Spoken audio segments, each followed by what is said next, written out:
querer transformar pouco. Se não tiver gás nenhum, ele é completamente inerte. É um quasar morto.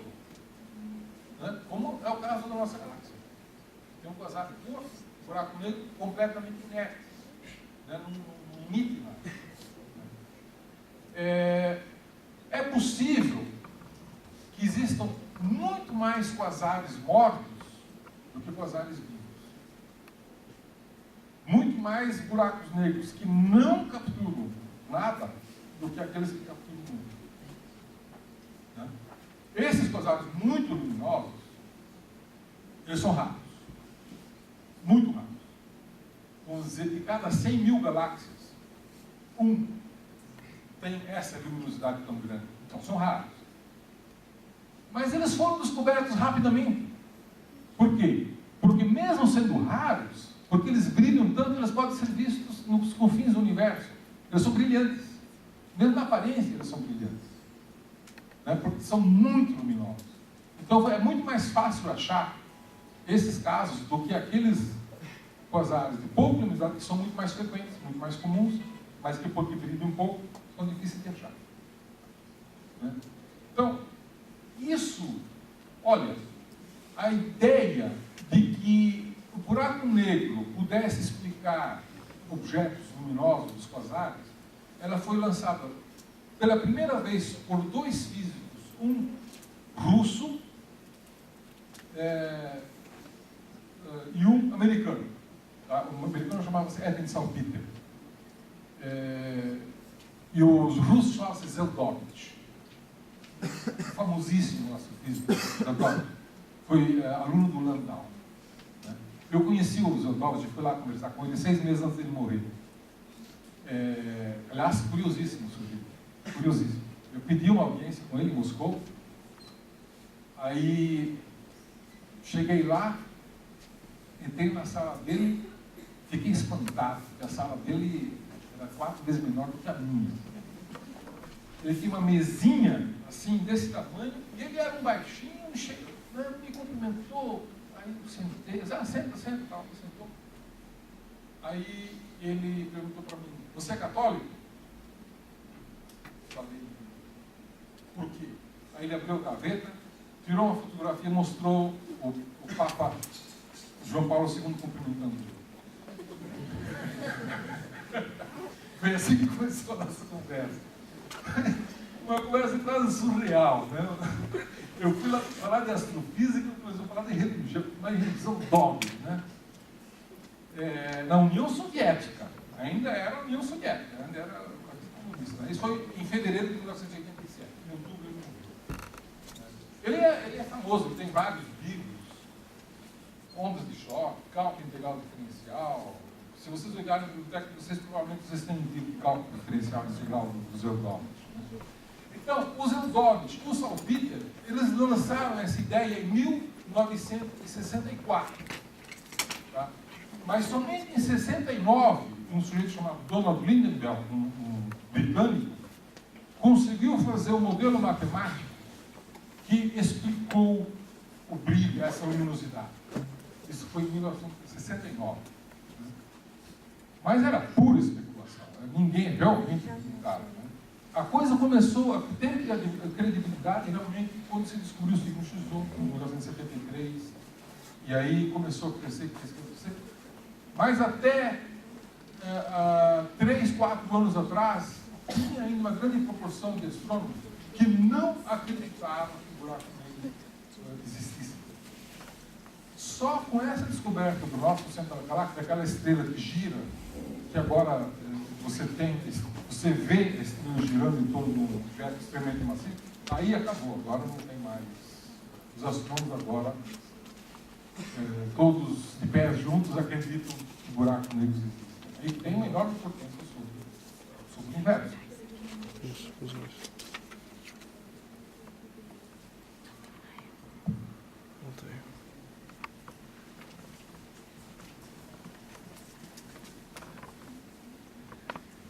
Qual foi o papel de Hawking no estudo dos buracos negros? O Hawking formulou uma teoria dos micro buracos negros. Né? É uma teoria muito bonita, mas que não funciona. Por quê? Porque micro buracos negros não existem. O que é a teoria dos micro buracos negros? Os micro buracos negros é o seguinte: eu falei que um buraco negro, ele nunca diminui de massa, ele só aumenta a massa, porque tudo pode entrar e nada pode sair.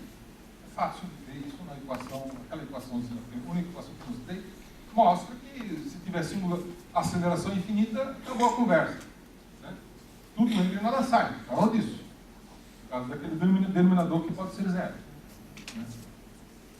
O Hawking, ele especulou se existisse micro buracos negros. Buraco negro com a massa de um átomo.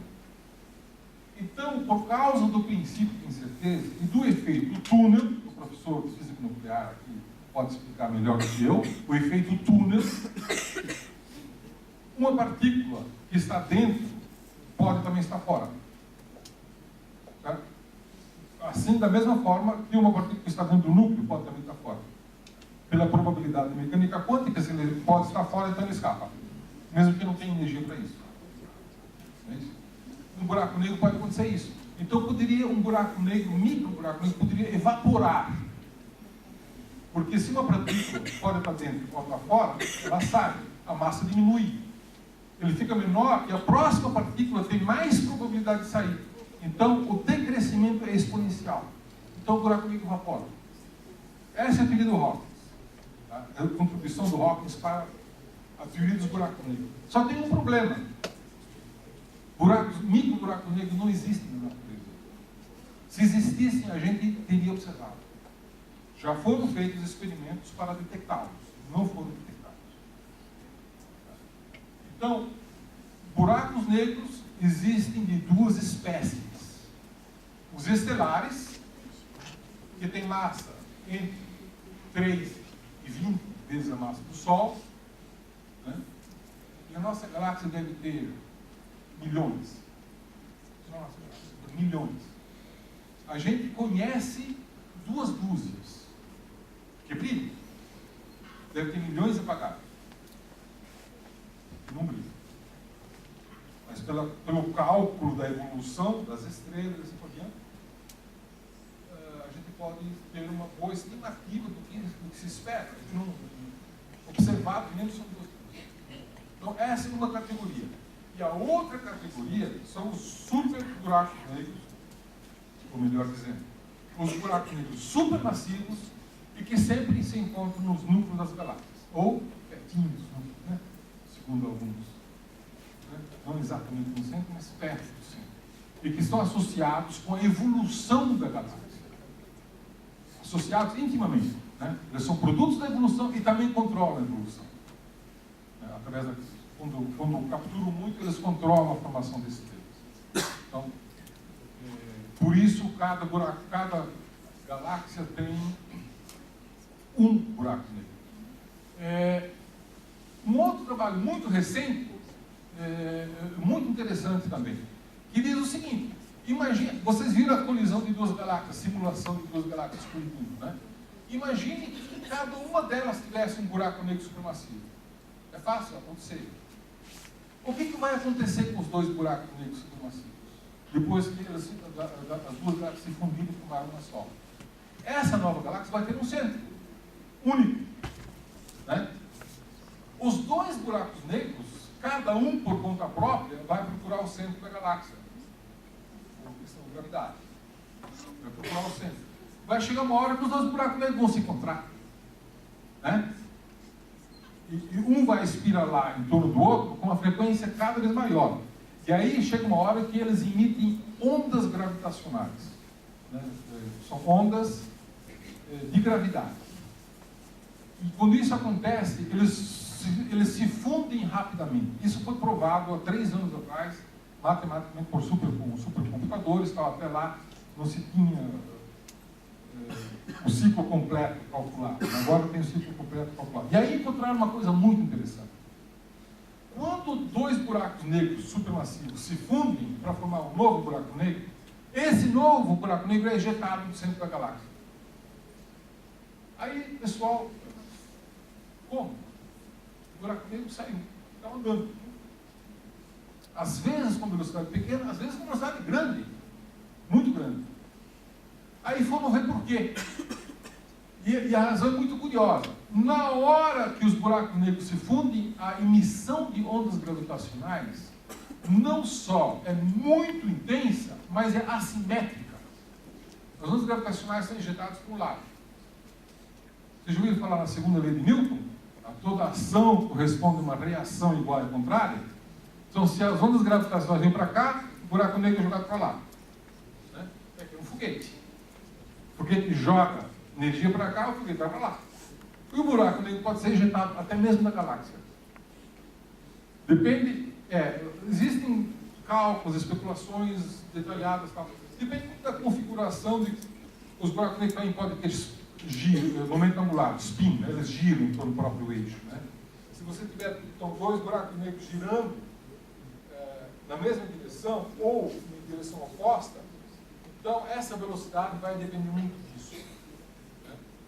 Mas em certos casos raros, o buraco negro pode ser jetado com uma velocidade tão grande que ele é jogado para fora da galáxia. Então agora tem pessoas, várias pessoas que eu conheço, que estão procurando buracos negros nascidos fora de galáxias. Né? E que foram ejetados.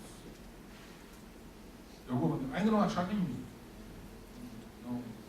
Ninguém descobriu nenhum caso, mas a teoria sugere que deve existir buracos negros fora de galáxias e provavelmente na galáxia mais próxima não vai ter buraco negro nenhum, porque é de lá que ele saiu. Né?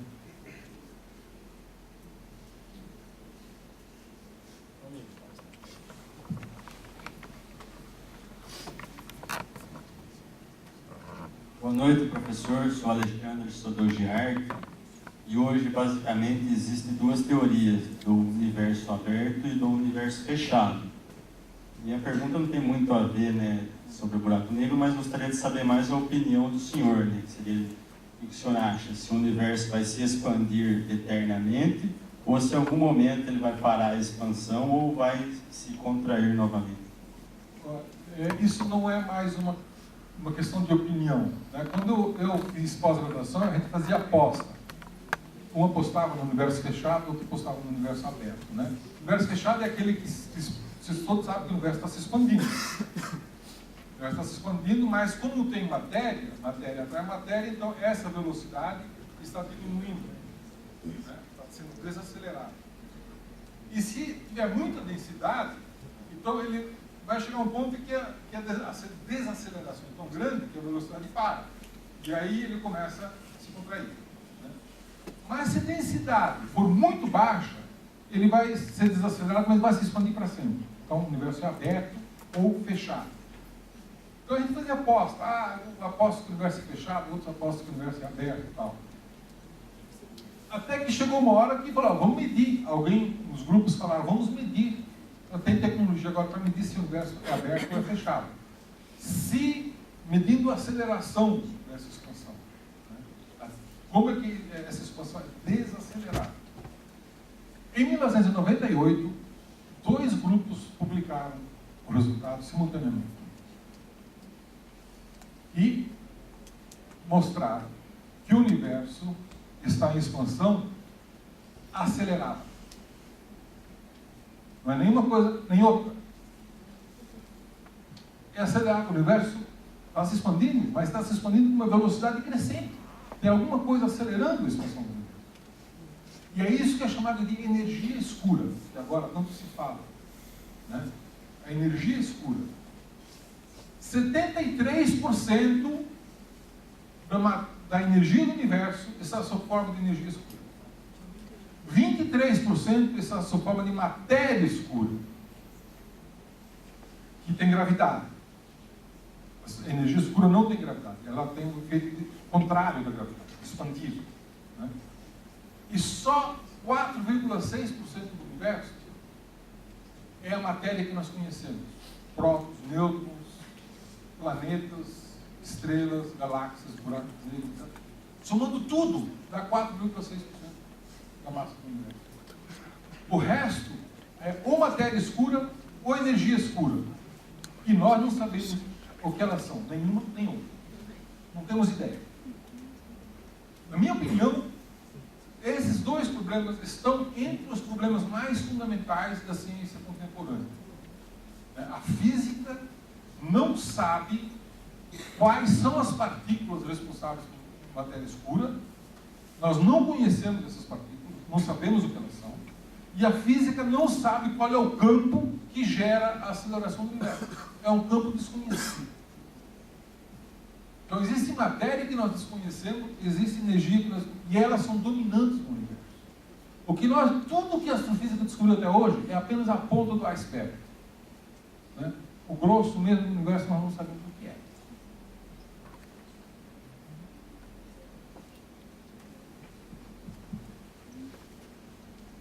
Professor, eu queria, naquela parte que você falou sobre colisões de buracos negros, você disse que um computador calculou o que aconteceria, tipo uma simulação. Mas a parte de ondas gravitacionais, como que ele calculou assim? Porque ainda é uma hipótese, ou tem... Não é. As ondas gravitacionais, elas são previstas pela teoria da relatividade geral. Tá? Elas foram previstas em 1916, né? Da mesma maneira como existem ondas eletromagnéticas, luz, rádio, raio-x, tudo isso é onda eletromagnética. Né? A gravitação também produz ondas. Tá? E muito dinheiro já foi gasto para construir aparelhos para detectar ondas gravitacionais. E até hoje ninguém detectou ondas gravitacionais diretamente. É isso que você quer dizer? É verdade. Mas ondas gravitacionais existem e a astrofísica tem prova disso. A astrofísica tem prova disso. Existe um sistema de 2 pulsares, estrelas de nêutrons, que tem uma órbita extremamente elíptica, excêntrica, né? E que se comporta, a gente pode prever, calcular exatamente o comportamento da órbita se eles emitirem ondas gravitacionais. E o comportamento é exatamente de acordo com a teoria. Exato. Isso é a prova mais definitiva, primeiro, de que a teoria da gravidade geral é uma boa teoria, melhor do que qualquer outra teoria que existe no momento, né? E de que ondas gravitacionais existem. Nunca foram detectadas aqui na Terra, mas eles existem. E a gente sabe calcular isso bem, na verdade. Não é difícil calcular isso. O difícil é detectar. Aliás, tem um experimento no Instituto de Física da USP, que chama o experimento Schoenberg, projeto Gravity, que ainda não está bem pronto, mas quando estiver pronto, e se explodir uma supernova na nossa galáxia, ele vai ser capaz de detectar a emissão de ondas gravitacionais. Mas existem vários outros, nos Estados Unidos, na Itália, Japão, Alemanha, aparelhos que são capazes de detectar ondas gravitacionais desde que haja emissão suficientemente forte para isso. Por exemplo, uma explosão de uma supernova na nossa galáxia, que costuma acontecer a cada 50 anos. Tá? Mas a última aconteceu faz 400 anos. A flutuação estatística é do Kepler.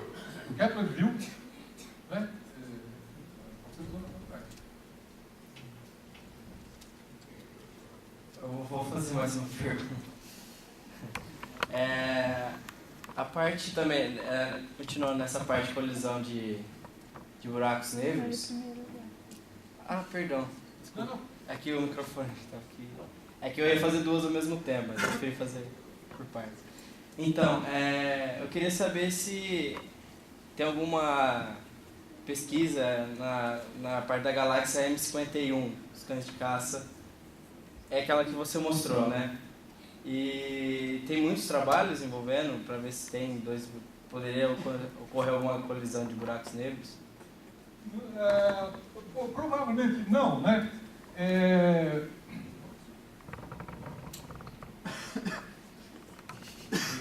Vamos ver.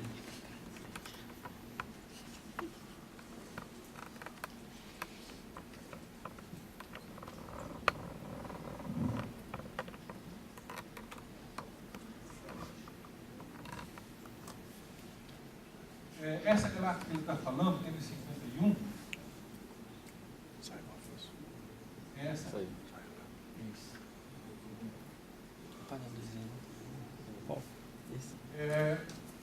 Então, na verdade, são duas galáxias, né? São duas galáxias, em colisão. Em colisão. Você vê aqui uma galáxia espiral, bonitinha e tal, e uma outra galáxia que veio aqui de baixo, veio voando aqui assim, arrastou, olha, quebrou esses braços aqui, foi arrastando junto, e a galáxia está indo embora. Essas duas não vão se fundir, porque a órbita é parabólica, né? Não é fechado o sistema. Então, esse caso não vai se fundir. Essa galáxia também é pequena e ninguém sabe ao certo se ela teria um buraco. Não foi achado. Essa tem. Essa tem. Aqui, ó. Esse ponto aqui. Essa aqui não se sabe se tem. Se no caso, de repente, perguntar se tem ou não tem. Eu não observei. Mas é uma galáxia em colisão. Nesse momento está em colisão. Essa colisão leva aproximadamente 100 milhões de anos. A gente não vê assim, faz um filminho, ela passa. Não é. Isso leva 100 milhões de anos. Mas 100 milhões de anos para um universo que tem 13,8 bilhões de anos de idade, 100 milhões de anos não é nada, né? Tá. Então, essas coisas acontecem. E é assim que as galáxias se comportam. Então, existem também esses casos em que há colisões de galáxias, mas colisões que não são seguidas de fusão. Né? Como o caso que eu mostrei. Que depende do ângulo de colisão. É que nem dois carros colidindo, né? Se eles baterem de frente, eles ficam parados, né? Se eles passarem de lado, um é jogado para um lado, outro joga para o outro lado. Né? Isso acontece com as galáxias também. Então depende do ângulo.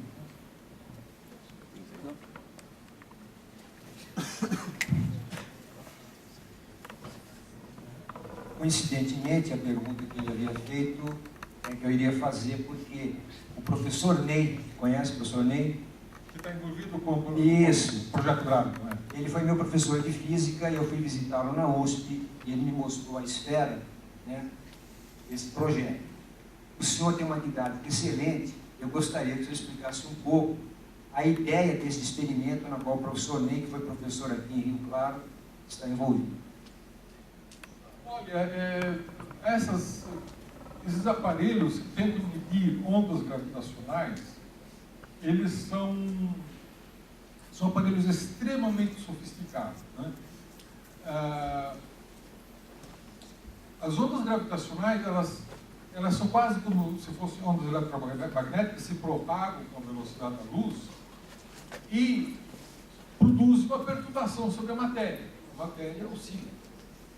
Se passar uma onda gravitacional, nós vamos oscilar, o prédio vai oscilar e assim por diante. Né? Só que a amplitude de oscilação é terrivelmente pequena. É tão pequeno que as oscilações dos átomos na temperatura ambiente é maior do que a amplitude provocada pelas ondas gravitacionais. Esse é o problema. Então, o que se faz? Tem que se refrigerar essa bola a hélio líquido, de modo que os átomos ficam parados. E aí você tem um sensor, ou vários sensores, que medem se essa coisa oscila.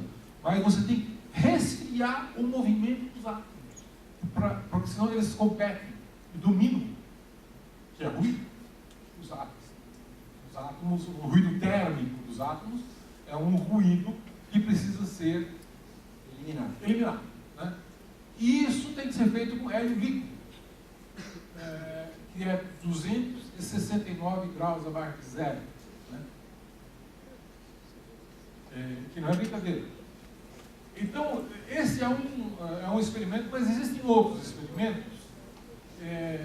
Um é o LIGO, dos Estados Unidos, que é baseado num princípio um pouco diferente. Ele não é feito com esses transdutores, que são sensores que medem diretamente as oscilações.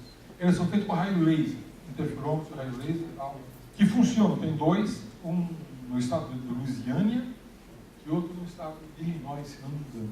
Né? E que também não detectaram nada até agora. Né? E a NASA agora está projetando fazer um semelhante no espaço. Fazer 2 satélites com raio laser, com uma distância muito grande, resfriados no espaço, e aí, se eu tiver uma onda se propagando, essa onda vai atingir os 2 satélites, né? E como a medida lá consegue ser muito mais precisa, eles poderiam detectar.